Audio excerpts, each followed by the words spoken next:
So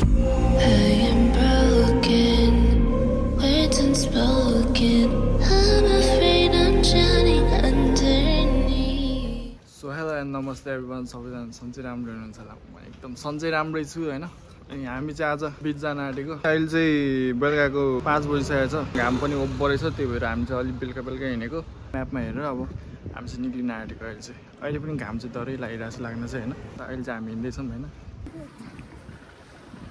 हाम्रोबाट चाहिँ त्यस्तै 10 मिनट जति हिँड्नुपर्छ ट्रेन सबैसम्म पुग्न चाहिँ। अनि त्यही अब चाहिँ यसो मास्क लाउनु पऱ्यो कि लास्टै घाम आयो कि, अनि त्यही भएर अब जिएस छिर्छु, एउटा मास्क उठाउँछु, अनि त्यहाँबाट चाहिँ हामी मेट्रोमा जानुपर्ने हुन्छ। लगभग चाहिँ टोटल चाहिँ 2 आवर्स जति लाग्ने भन्दैछ होइन म्याप अनुसार चाहिँ। अब हेरौँ के हुँदो रहेछ। अब कालो चाहिँ अब अलिक घामले पोल्छ, त्यही भएर यो भन्दा नि यो चाहिँ ठिक होला जस्तो छ। यस्तो बाहिरबाट देखाएको छ नि त, त्यो चाहिँ अलिक पातलो हुन्छ। यो लाइफ टेस्ट यो चाहिँ जिएसमा पसेको हामी एकलग वाजङयोग। हामी चाहिँ अहिले मेट्रोमा जान आँटेको। अब ट्रेन आउँदैछ, ट्रेन कुर्नुपर्ने हुन्छ। हामी यहाँबाट एउटा स्टेसन थेगोक भन्ने ठाउँमा झरेर त्यहाँबाट हामी लाइन अर्को ग्रिन लाइनमा चेन्ज गरेर त्यहाँ जिम्पो के अरे इन्चुन एयरपोर्टसम्म गएर एयरपोर्टबाट अनि फेरि बसमा चढ्नुपर्ने हुन्छ। अलराइट, ट्रेन चाहिँ आइसकेको छ।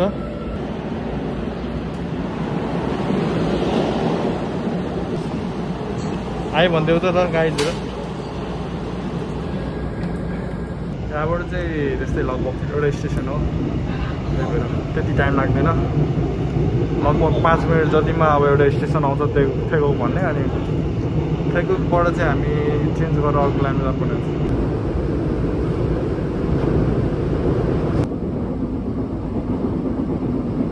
बाहिरको भ्यू।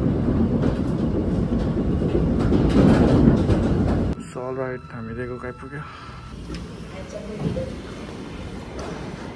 सो यहाँबाट चाहिँ चेन्ज गर्दा चाहिँ अलिकति लामो पर्छ, अलिकति हिँड्नुपर्छ हामी। यहाँको ट्रेन पनि आइसक्यो।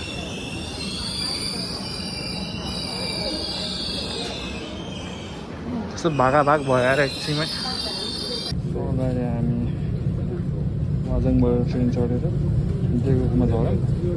थेगोकबाट झरेर यो ग्रिन लाइनमा चढेको छ। मलाई चाहिँ हामी सिभन लाइनमा ग्रिन लाइनबाट चाहिँ 10 मिनट चढेर यो चाहिँ एयरपोर्ट जाने लाइन हो। अब चाहिँ हामी यहाँ गिम्पोमा आइसकेका छौँ, गिम्पो एयरपोर्टमा। यहाँबाट चाहिँ हाम्रो रेल रोड भन्ने छ नि, यो एयरपोर्ट रेल रोडमा जानुपर्ने हुन्छ ब्लू लाइनमा। ओभर माथिसम्म छ कि यो चाहिँ। त्यो ट्रेन चाहिँ आउँदैछ बल्ल।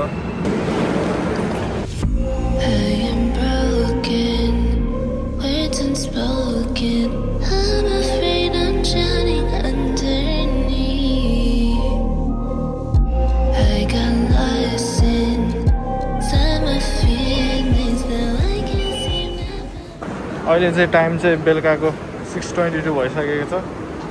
अब यहाँबाट चाहिँ त्यस्तो छैन धेरै। हामी थर्ड फ्लोरमा गएर फेरि बस चढ्नुपर्ने हुन्छ। सनसेट चाहिँ हुन आँटिसक्यो नि त साथी। अब सनसेट चाहिँ हेर्नु नपाउला जस्तो छ बिचमा गएर। अब यो चाहिँ नम्बर 7 भयो। हामी जानुपर्ने चाहिँ नम्बर 6 यहाँ अगाडि रहेछ। सो फाइनली हामी नम्बर 6मा आइपुग्यौँ। अब यहाँबाट बाहिर निक्लेर बस चढ्नुपर्ने हुन्छ, बस खोजेर।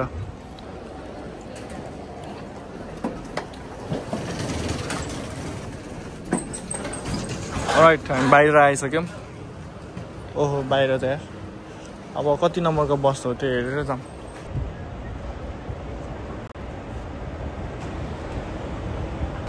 बसहरूको इन्फर्मेसन चाहिँ यहाँ देखाएको छ सबै, कुन कुन बस आउँदैछ भनेर होइन। फर्स्ट फ्लोर हो तल चाहिँ। अहिले चाहिँ हामी चाहिँ थर्ड फ्लोरमा छौँ। हामी बस चढिसकेको छौँ। यो बस चाहिँ सिधै बिच जाने रहेछ, त्यही भएर होला। पुरै माटो छ होइन, भइ कस्तो 4 टाइपको। ठिक छ। हामीले खाजा चाहिँ कि उठाएर आउनुपर्ने हो, तर हामीले त्यस्तो चाहिँ अब हुन्छ नि नभ्याएर चाहिँ अलिकति हतारै थियो हामीलाई चाहिँ। त्यही अनुसारले गर्दाखेरि चाहिँ हामी चाहिँ अलिक खाजा चाहिँ बोकेनौँ। के हुन्छ हेरौँ उतातिर केही पाउँछ कि स्टोरहरू केही खुल्ला हुन्छ भने चाहिँ अब डेफिनेटली त्यहाँ स्टोरमा छिरेर के लिनेछौँ खानको लागि चाहिँ। अनि एउटा कुरा चाहिँ मैले चाहिँ अहिले जिम जोइन गरिसकेँ होइन। अनि अहिले चाहिँ म जिम जान्छु बेला बेलामा। अहिले चाहिँ है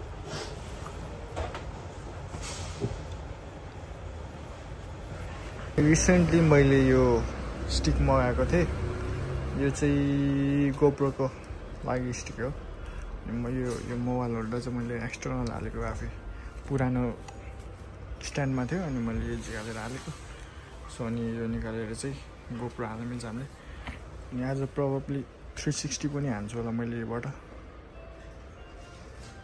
धेरै लामो त छैन तर ठिकै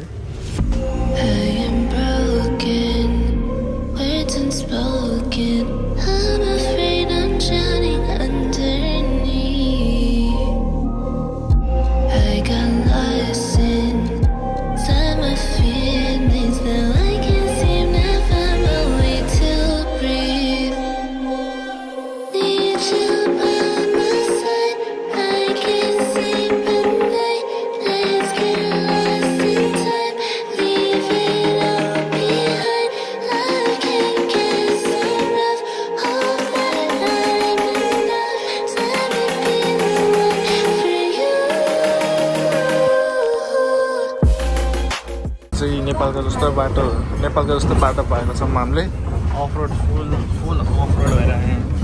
यहाँ चाहिँ नेपालको याद आयो मलाई है। हल्लियो नेपालको याद आयो। सो राइट हामी चाहिँ आइपुग्यौँ होइन। बसबाट चाहिँ झरिसकेको छौँ।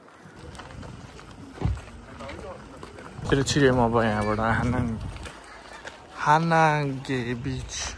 मलाई प्रनाउन्सिएसन गर्न आयो कि आएन थाहा भएन त। हामी इन्टर भइसकेको छौँ। पसलहरू पनि रहेछ। प्यानकेक टाइपको के हो यो होइन। अफिस अब अहिले एकछिनमा टाइम भयो भने आउनु पर्ने यहाँतिर। Oh you can see the beach over here. कस्तो उतै रहेछ यार बिच त यार।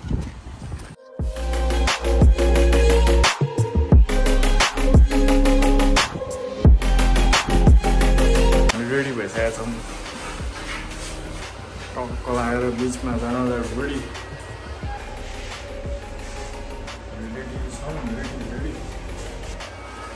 रेडी हुन्छ नि फिटै हो मेरो।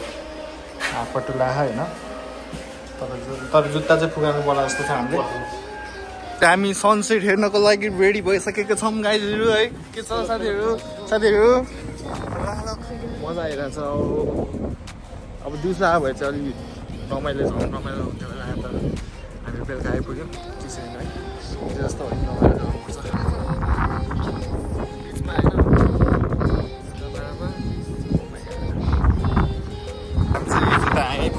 होइन।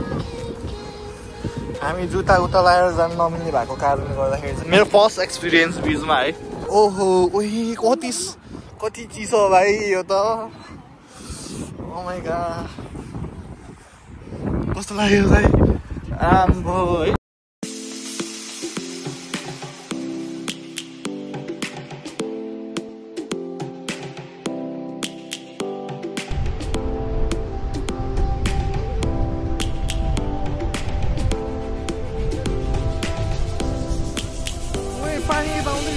Lions roaring in the morning sun, searching for a good day. Literally यता आउँदै छ के ल हेर न। People feeling like the light has just come. We must never stop the way. Birds jumping and I hear my name, grasping into. Hey guys, हामी बिचमा छौँ होइन।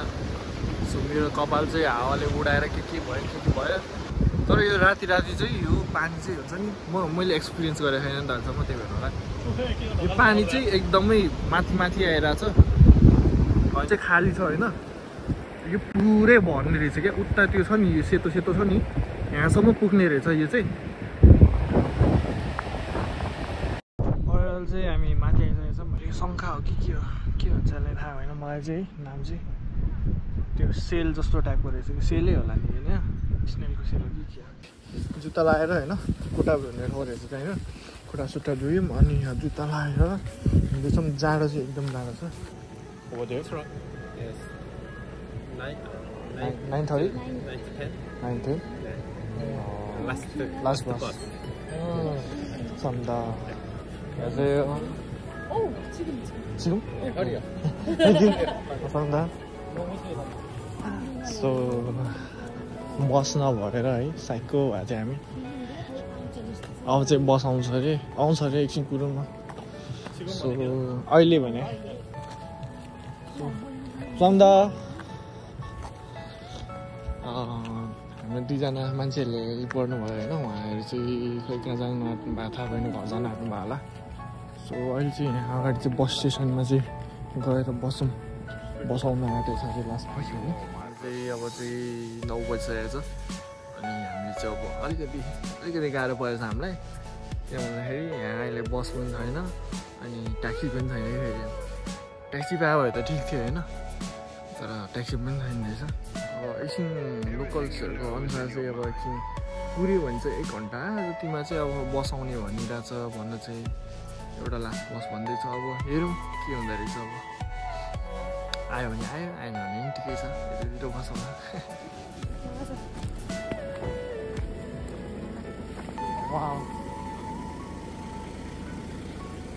औ हामीलाई लिफ्ट दिनुभएको छ मान्छेहरूले यता आऊ साथी त्यो सामान Sanda. Oh, it's okay. It's small. We are very grateful. Okay. Oh, sorry. No, it's not. Oh, sorry. Sanda. Incheon airport. Yeah. 1, 2, 1. Metro. 우리 한국에 살아요. 아 진짜요? 네. We are student, yeah, 학생. 학생인데 학생. 네. 그러면 어디에 넣어요? 인천. 에어포트. 고양시. 고양시. 멀리 사. How old are you? 20살. 40. No. 진짜? 진짜. 40? 40? 네. Oh, 40. I thought it was 14 months. 40. You're so young. 아, thank you. Thank you very much for the lift. 아니에요. 동안 커플? 8년. Oh, 8 years? 8 years. 와. Are you guys married? No. Are you married? No. 아니에요. 가고 싶어요. 근데 히말라야 갔으면 우리나라 사는 다 나아질 것 같은데. 쉬울 거. The way I experience. Not lift by 맞아. You lift no by that thing जङ्गलमा काट्नुपर्छ. 감사합니다. Oh my leg. 잘 가요. 안녕하세요. 감사합니다.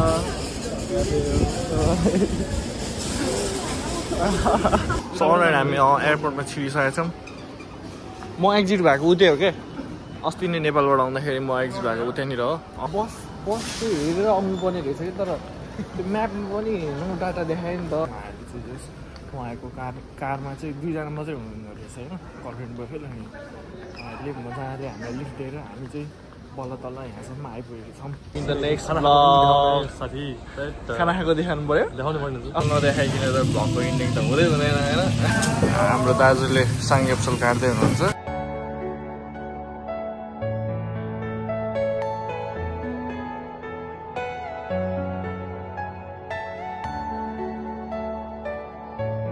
अब चाहिँ sure end है अघिको चाहिँ end भएन अब चाहिँ इन्ड गरिदिन्छु ल.